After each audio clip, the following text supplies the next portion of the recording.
It's Rob. We're doing the cleanup. Hey guys, this is the cleanup from this major storm we had last night that I was telling you guys about. And there's the garden in there, guys. So I'm just going to go around and show you what happened to us. We got about 40 centimeters of snow, I guess, something to that ballpark. And the boys cleared out the trails for the animals, for the cat and the dog, so they have somewhere to walk. And it's a little network there that Joe designed. Looks pretty cool. I like it. Chickadees are going crazy. And there's the landscape today, guys. Way different than it was less than 12 hours ago. And then, of course, you can see the garden is completely buried. Now, you want to know what the temperature reading is in there this morning. It's minus 0.01. Okay, I'm going to leave it covered because it's going to be another cold night. And then later on in the week, it's supposed to warm up. So at that point there, I'm going to uncover it, just not uncover it, but sweep the snow off it so we can get some light in there, raise those temperatures.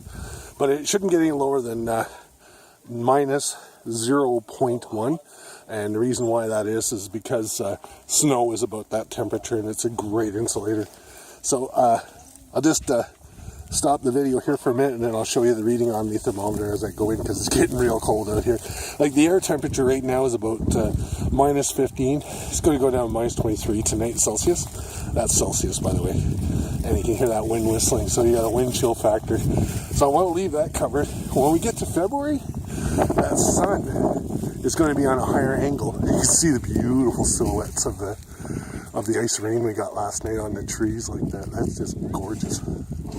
The air is beautiful, crisp. It's like a Robert Frost poem. Anyway, I'm going to show you the temperatures inside. 1 minute, please. And there we go, guys. Coffee's ready. There's what it is underneath in the garden because I got the sensor in there. It won't get any warmer until I get some sunlight in there, but it shouldn't get much colder. Last night it got to minus 0.2, and then this morning it was warmer. So the snow is acting as an insulating blanket, and that'll keep that lettuce. It won't grow, but in February when the temperatures start to rise in there, it will start to grow and rapidly too. So anyway, I'm going to let you go so I can have some coffee. Thank you for watching the update. I hope you enjoyed it. Rob out for now, but not forever.